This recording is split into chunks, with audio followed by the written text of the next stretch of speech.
પ્રધાનમંત્રી નરેન્દ્ર મોદી 7 માર્ચે સુરતના લિંબાયત વિસ્તારમાં નીલગિરી ગ્રાઉન્ડ ઉપર એક સરકારી કાર્યક્રમ માટે આવવાના છે અને એ પહેલાં સુરત મહાનગરપાલિકાએ આજે રવિવારે 2 માર્ચના દિવસે એક Limbayat Dindoli railway underpass bridge જે 60 કરોડ રૂપિયાના ખર્ચે તૈયાર કરવામાં આવ્યો છે એને આજે ખુલ્લો મૂકી દીધો છે। નમસ્કાર। ગરમીની સિઝનની શરૂઆત થવાની છે એ પહેલાં સુરતના લોકો માટે એક મોટા સમાચાર સામે આવ્યા છે। સુરત મહાનગરપાલિકાએ Limbayat Dindoli railway underpass bridge છે એ ખુલ્લો મૂકી દીધો છે અને આ બ્રિજને કારણે લોકોને ધૂળથી મુક્તિ મળશે અને ઠંડક બી લાગશે, કારણ કે એક એવી સિસ્ટમ ફિટ કરવામાં આવી છે જે તમને એસીની ગરજ પૂરી પાડશે। એટલે ગરમીની સિઝનમાં તમે જ્યારે વાહન ચલાવશો તો તમને એકદમ શાંતિ લાગશે। તો આ સુરત મહાનગરપાલિકાએ પ્રધાનમંત્રી નરેન્દ્ર મોદી 7 માર્ચે સુરત આવે એ પહેલાં આ બ્રિજને ખુલ્લો મૂકી દીધો છે। તો આના વિશે તમારી સાથે વાત કરીશ। મારું નામ રાજેશ શાહ છે અને તમે જોઈ રહ્યા છો ગુજરાતના સૌથી મોટા ડિજિટલ ન્યૂઝ પ્લેટફોર્મ ખબરછે.com। પ્રધાનમંત્રી નરેન્દ્ર મોદી 7 માર્ચે સુરતના લિંબાયત વિસ્તારમાં નીલગિરી ગ્રાઉન્ડ ઉપર એક સરકારી કાર્યક્રમ માટે આવવાના છે અને એ પહેલાં સુરત મહાનગરપાલિકાએ આજે રવિવારે 2 માર્ચના દિવસે એક Limbayat Dindoli railway underpass bridge જે 60 કરોડ રૂપિયાના ખર્ચે તૈયાર કરવામાં આવ્યો છે એને આજે ખુલ્લો મૂકી દીધો છે। હવે આ જે બ્રિજ છે એ આખા ગુજરાતનો સૌથી મોટો બ્રિજ છે અને 7 રેલવે ટ્રેકની નીચેનો આ ગુજરાતનો સૌથી પહેલો બ્રિજ છે। હવે આની અંદર એક HVAC સિસ્ટમ મૂકવામાં આવી છે। એનો મતલબ છે હીટેડ વેન્ટિલેટર એર કન્ડિશન, અને આ એવી સિસ્ટમ છે કે જેની અંદર ગરમી અને ધૂળથી તમને મુક્તિ મળશે।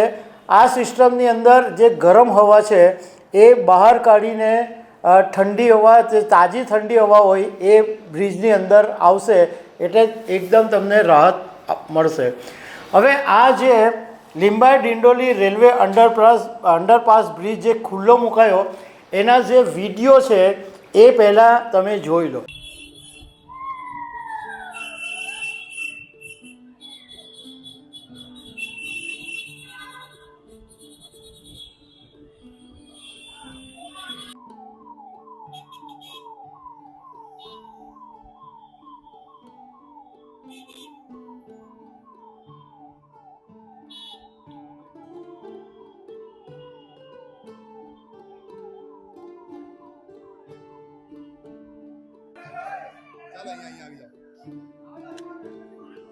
આવી જાઓ।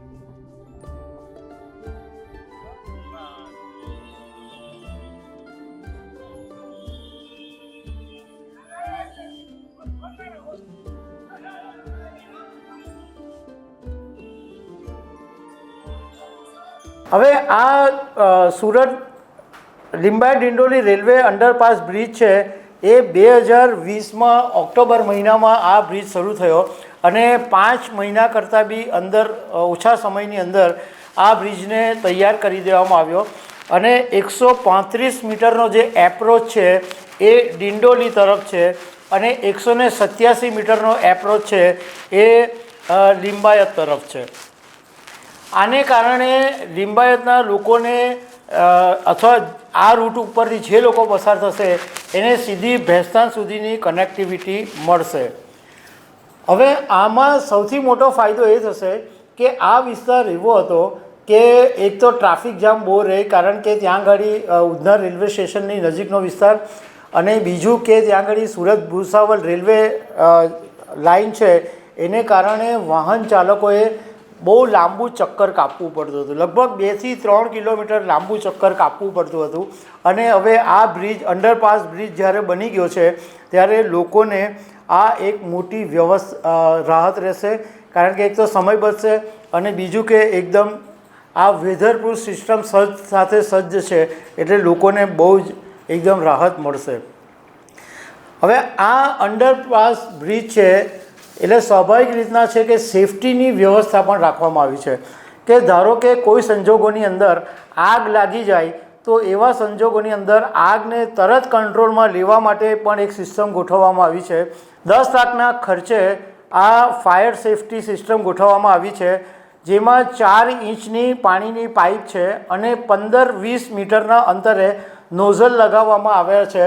એટલે જેવી કોઈ આગની ઘટના બને એટલે તરત જ આ સિસ્ટમ એક્ટિવ થઈ જાય અને પાણીથી આગને કંટ્રોલમાં લઈ જશે. અત્યારે આ બ્રિજ ઉપર મોટા વાહનો ને અવર જવર પર પ્રતિબંધ છે, માત્ર જે હળવા જે છે 2 વ્હીલર 4 વ્હીલર કાર્સ ને બધા એ આ બ્રિજ ઉપરથી પસાર થઈ શકશે. બીજું કે તમે જો લિંબાયત વિસ્તારમાં ગયા હોય અને જોયું હોય તો લિંબાયત વિસ્તારમાં તરત જ જે નીચાણવાળા વિસ્તાર છે એની અંદર પાણી ભરાઈ જાય છે. લિંબાયતમાં પસાર થવા માટેનો જે પેલો એક વચ્ચે પુલ જેવું છે ત્યાં ઘણી વખત પાણી ભરાઈ જાય. તો આ અંડરપાસ બનાવવામાં આવ્યો તો એમાં પણ પાણીની સમસ્યા ઊભી થવાનો પ્રશ્ન રહે, વરસાદ પડે તો પાણી ભરાઈ જાય. તો એના માટે પણ વ્યવસ્થા ગોઠવવામાં આવી છે કે અંડરપાસની અંદર પાણી નહીં ભરાય એના માટે 40,000 લીટરની 2 વિશાળ ટાંકીઓ બનાવવામાં આવી છે. અને આ ટાંકીઓમાંથી જે પાણી ભરાશે એ 4 પાવરફુલ જે પંપ રાખવામાં આવ્યા છે એ પંપો દ્વારા તરત જ પાણીને બહાર કાઢી નાખવામાં આવશે. અને આ બ્રિજની અંદર જે HVAC સિસ્ટમ બનાવવામાં આવી છે, હીટેડ વેન્ટિલેટર એર કન્ડિશન, એ 1.5 કરોડ રૂપિયાના ખર્ચે બનાવવામાં આવી છે. અને આ બ્રિજ છે એ ટોટલ 502 મીટર લાંબો છે. એટલે સુરતના લોકો માટે ખરેખર આ એક બહુ મોટી રાહત છે કે હવે ગરમીની સિઝન આવવાની છે અને કાળઝાળ ગરમીમાં તમે રોડ પરથી પસાર થાવ અને આ બ્રિજ પરથી પસાર તમને જે શાંતિ અને હળવાશ મળશે એ અદ્ભુત હશે. તો દર્શક મિત્રો, આવી અનેક વાતો સાથે અમે તમને મળતા રહીશું. Thank you very much.